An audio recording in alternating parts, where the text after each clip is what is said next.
pagi. Yang terhormat Ibu Fadila, selaku dosen pengampu mata kuliah pengantar ilmu ekonomi dan teman-teman sekalian. Pada pagi hari ini, kami dari kelompok 6 akan mempresentasikan terkait materi analisis pasar monopolistik di bidang industri sepatu. Sebelumnya, saya Gabriela Krisana Fedrina akan memperkenalkan para pemateri pada pagi hari ini.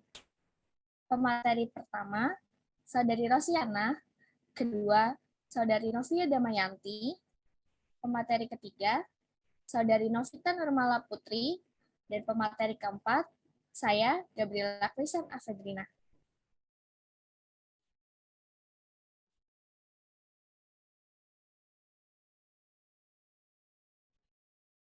Berikut daftar isi dari presentasi yang akan kami paparkan. Bagian pertama, pendahuluan, dan bagian kedua, Top 10 Global Footwear Consumers, akan dipaparkan oleh Saudari Novita Nurmala Putri. Bagian ketiga, Top Brand Indeks Sepatu, dan materi skema distribusi sepatu, akan dipresentasikan oleh Saudari Novida Mayanti. Materi market share industri sepatu dan persaingan harga produk, akan dipaparkan oleh saya, Gabriela Krisana Fedrina. Materi tren pemakaian sepatu dan bahan dasar pembuatan sepatu akan dipaparkan oleh Saudari Rosiana. Dan yang terakhir, materi kebijakan dan regulasi industri sepatu, serta materi SMI merek sepatu akan dipaparkan oleh Saudari Novita Nurmala Putri. Untuk pemateri pertama, Saudari Novita Nurmala Putri, untuk waktu dan tempat saya persilakan untuk memaparkan materi.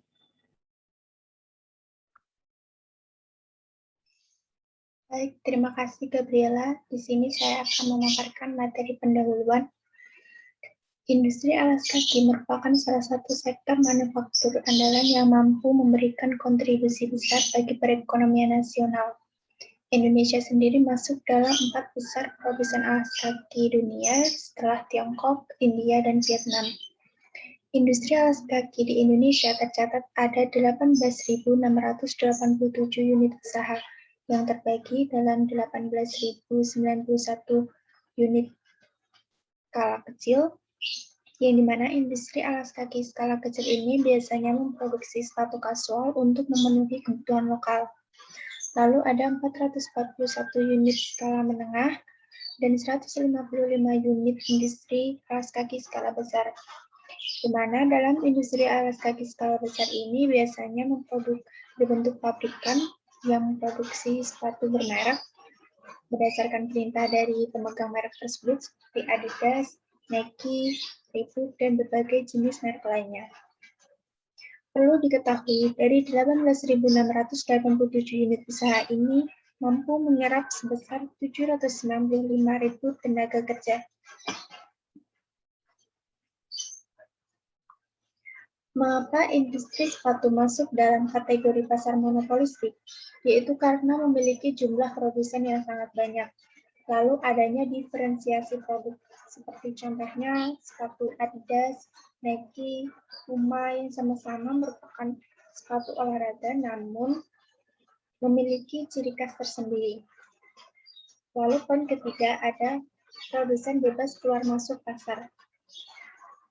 Di sini dimaksudkan tidak ada halangan bagi produsen baru yang ingin memasarkan produknya ke dalam pasar. Lalu tidak ada halangan juga bagi suatu produsen lama ingin meninggalkan suatu pasar tersebut. Lalu poin keempat adalah perusahaan mempunyai sedikit kekuasaan mempengaruhi harga.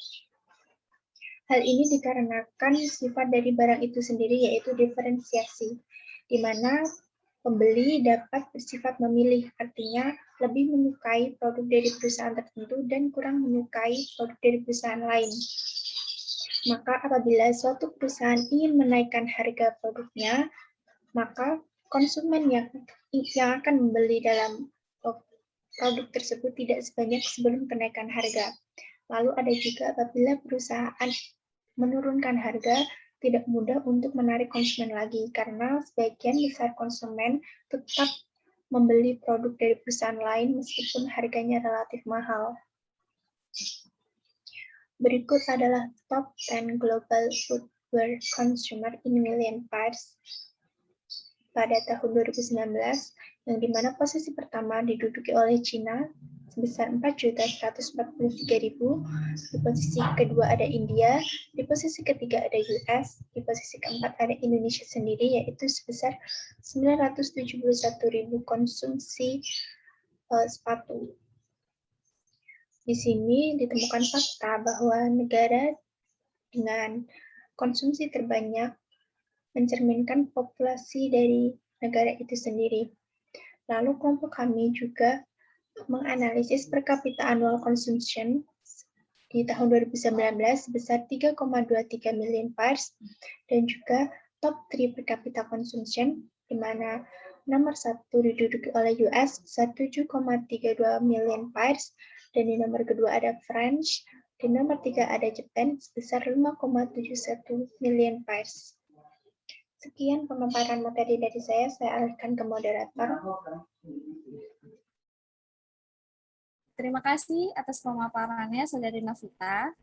Selanjutnya, Saudari Novia akan memaparkan materi tentang top brand index dan skema distribusi sepatu. Kepada Saudari Novia, untuk waktu dan tempat saya persilakan.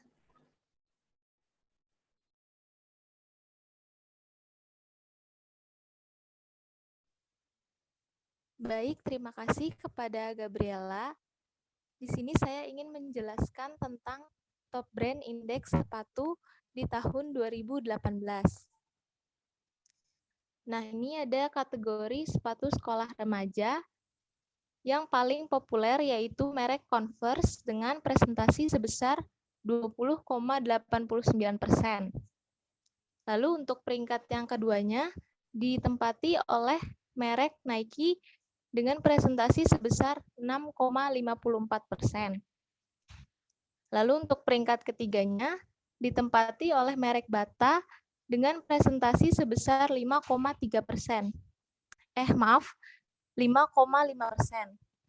Lalu untuk peringkat keempatnya ditempati oleh merek Adidas dengan presentasi sebesar 5,12%. Lalu untuk peringkat yang terakhir ditempati oleh merek Tomkins, yaitu produk dari Indonesia dengan presentasi sebesar 4,91%. Lalu untuk selanjutnya, dari kategori sepatu olahraga. Peringkat yang pertama itu ditempati oleh merek Adidas dengan presentasi sebesar 37,6%. Lalu yang keduanya ditempati oleh merek Nike dengan presentasi sebesar 25,6%. Peringkat yang ketiganya ditempati oleh merek Reebok dengan presentasi sebesar 6,2%. Peringkat keempat ditempati oleh merek Argiles dengan presentasi sebesar 5,2%. Dan yang terakhir ada merek Diadora dengan presentasi sebesar 4,6%. Nah, top brand indeks sepatu ini diambil dari website www.topbrandaward.com. Next.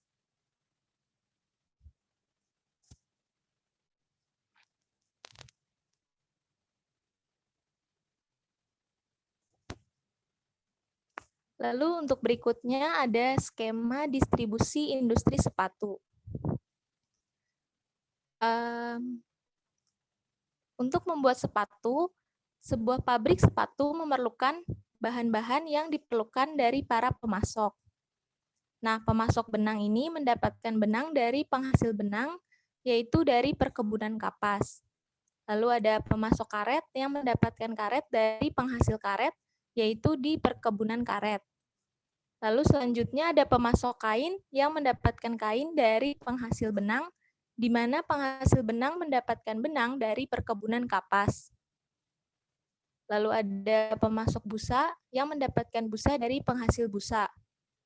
Sedangkan industri kardus dan kertas mendapatkan kardus dan kertas dari penghasil kardus dan kertas, yaitu dari hutan.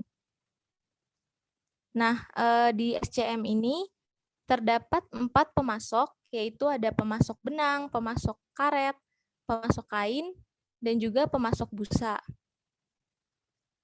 Kemudian dari 4 pemasok tersebut memberikan pasokannya ke gudang bahan baku yang selanjutnya akan dikirim ke pabrik pembuatan sepatu untuk membuat sepatu.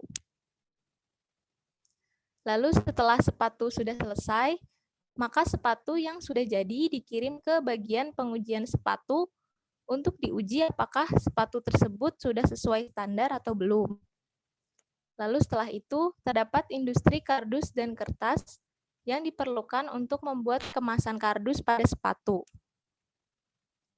Nah, industri kardus dan kertas tersebut menyerahkan bahan baku mereka berupa kardus dan kertas ke bagian pengepakan kardus untuk selanjutnya dibuat tempat mengepak sepatu yang sudah dibuat. Lalu selanjutnya, setelah sepatu selesai diuji di bagian pengujian sepatu dan pengepakan sudah selesai dilakukan, maka sepatu dan pak tersebut dikirim ke bagian pengemasan sepatu untuk dikemas dan diberi label merek dan ukuran. Setelah selesai, sepatu yang sudah siap dijual disimpan di gudang sepatu yang fungsinya untuk menyimpan sepatu yang sudah siap dijual. Lalu setelah itu, sepatu yang sudah siap dijual dikirim ke distributor sepatu untuk selanjutnya dikirim ke toko sepatu, terus toko online shop, pasar internasional, yang pada akhirnya sepatu tersebut sampai ke tangan konsumen. Baik, pemaparan dari saya mungkin cukup. Selanjutnya saya serahkan kepada moderator. Terima kasih. Baik, terima kasih atas pemaparannya, Saudara Novia. Selanjutnya, saya akan memaparkan materi tentang market share dan persaingan harga di industri sepatu.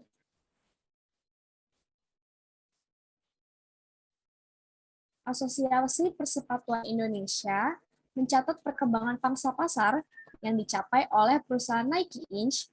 dan Adidas Salomon AG. Nah, pada tahun 2015, pangsa pasar yang dicapai oleh Nike Inc. naik sebesar 0,88% dibandingkan tahun 2014. Pada tahun 2016, minus 1,48% dibandingkan tahun 2015, dan pada 2017 mengalami kenaikan sebesar 0,5% dibandingkan tahun 2016. Sedangkan pangsa pasar yang dicapai oleh perusahaan Adidas Salomon AG pada tahun 2015 turun sebesar 0,77% dibandingkan tahun 2014. Pada tahun 2016 naik sebesar 1,47% dibandingkan tahun 2015, dan pada tahun 2017 mengalami kenaikan sebesar 0,52% dibandingkan tahun 2016.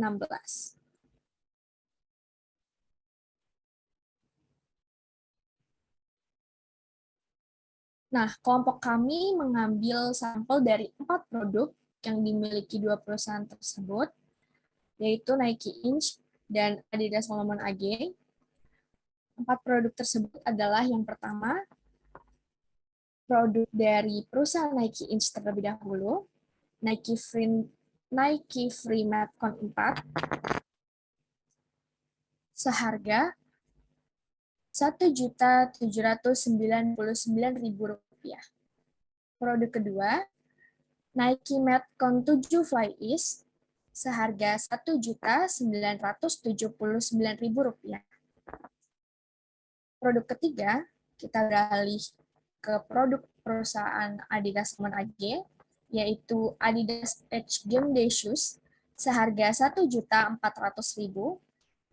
Dan yang terakhir, Adidas sepatu Alsa Bounce seharga Rp1.800.000. Nah, saat ini persaingan menjadi nilai yang lebih penting dalam bisnis. Setiap perusahaan harus lebih kompetitif untuk tetap bertahan. Nah, ada banyak faktor nih yang dapat diputuskan dalam kompetisi. Salah satunya adalah strategi penetapan harga.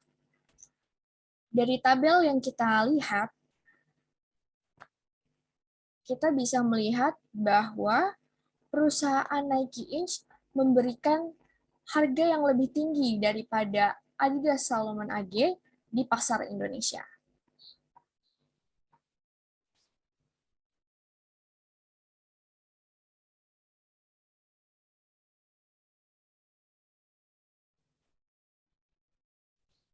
Selanjutnya, ada materi tren pemakaian dan bahan pembuatan sepatu yang akan dipaparkan oleh Saudari Rosiana.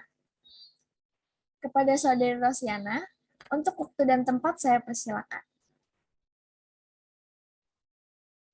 Baik, terima kasih Gabriela. Selanjutnya ada materi tren pemakaian sepatu. Nah, pada tahun 2020, pemakaian sepatu di Indonesia mencapai 4,3%, di mana mengalami penurunan sebesar 0,2% apabila dibandingkan pada tahun 2018 dengan konsumsi 4,5%, yang berarti secara rata-rata masyarakat Indonesia belum merata dalam pemakaian alas kaki sepatu.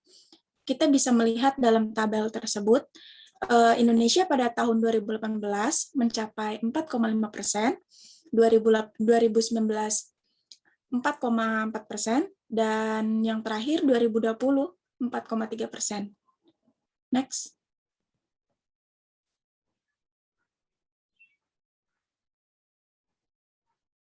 Selanjutnya ada bahan pembuatan sepatu. Fungsional sebuah sepatu bergantung pada jenis bahan yang digunakan, dan seiring perkembangan teknologi yang semakin maju, materi atau bahan yang digunakan untuk memproduksi sepatu juga terdiri dari beberapa jenis, seperti leather, rubber, PVC, PU, dan lain-lain. Jenis-jenis bahan kulit sepatu tersebut ada bahan kulit asli fashion artikel dan bahan kulit sintesis. Bahan kulit asli fashion artikel ini adalah bahan paling yang sering digunakan dan yang terbaik adalah kulit sapi. Bahan kulit asli juga bisa dikelompokkan menjadi 5 macam, yaitu finish leather, pull-up leather, issued leather, nubuck leather, dan pattern leather. Nah, leather ini dipakai 25%, dan ada juga textiles and fabrics 6%, odor 7%, rubber 7%, polyvinyl chloride 8%, ethylene vinyl acetate 14%, thermoplastic rubber 16%, polyurethane 17%. Sedangkan bahan kulit sintesis terbagi menjadi PVC, PU, kanvas, denim, dan karet. Mungkin hanya itu saja yang bisa saya paparkan. Saya kembalikan kepada moderator. Terima kasih. Baik, terima kasih atas pemaparannya, Saudari Rosiana. Selanjutnya, kita akan membahas bahwa tidak hanya di bidang industri lain, di bidang industri sepatu juga memiliki kebijakan tersendiri. Nah, terdapat materi kebijakan dan regulasi industri sepatu serta SNI merek sepatu yang akan dipaparkan oleh Saudari Novita. Kepada Saudari Novita, untuk waktu dan tempat saya persilakan. Baik, terima kasih Gabriela. Di sini saya akan memaparkan undang-undang atau peraturan pemerintah yang mengatur regulasi industri alas kaki. Kelompok kami menemukan Peraturan Menteri Perindustrian Republik Indonesia Nomor 90/11/2008, yang dimana arah kebijakannya yaitu berupa program restrukturisasi mesin atau peralatan industri alas kaki. Dan juga ada Peraturan Presiden Nomor 58 Tahun 2020, di mana arah kebijakannya yaitu berupa penataan dan penyederhanaan perizinan impor. Lalu ada Surat Edaran Menperi Nomor 7 Tahun 2020, di mana arah kebijakannya berupa jaminan tetap berproduksi dan jaminan distribusi bagi industri. Di sini ada SNI merek sepatu. Kelompok kami menemukan sepatu yang sudah ada nomor SNI-nya, yaitu produk sepatu Ken, yaitu berupa sepatu safety yang diproduksi oleh PT Jali Indonesia Utama. Lalu kelompok kami belum menemukan nomor SNI dari merek-merek sepatu seperti Fladeo, Adidas, Tomskin, dan Cargill. Hal ini dikarenakan karena dalam daftar regulasi teknis yang tercantum hanyalah sepatu pengaman dari kulit dengan sistem Goodyear weld, dan juga sepatu pengaman dari kulit dengan sol karat cetak vulkanisir, dan juga sepatu pengaman dari kulit dengan sol poliuretan dan termoplastik poliuretan sistem cetak injeks. Oleh karena itu, bukan berarti produk-produk di atas tidak baik atau tidak bagus standarisasinya. Terbukti produk-produk tersebut sudah merambah ke market internasional, yang berarti sudah memenuhi standarisasi produk negara lain. Sekian pemaparan materi dari saya alihkan ke moderator. Terima kasih atas pemaparannya, Saudari Novita. Sekian presentasi dari kami. Mohon maaf bila terdapat kesalahan dalam bertutur kata. Terima kasih.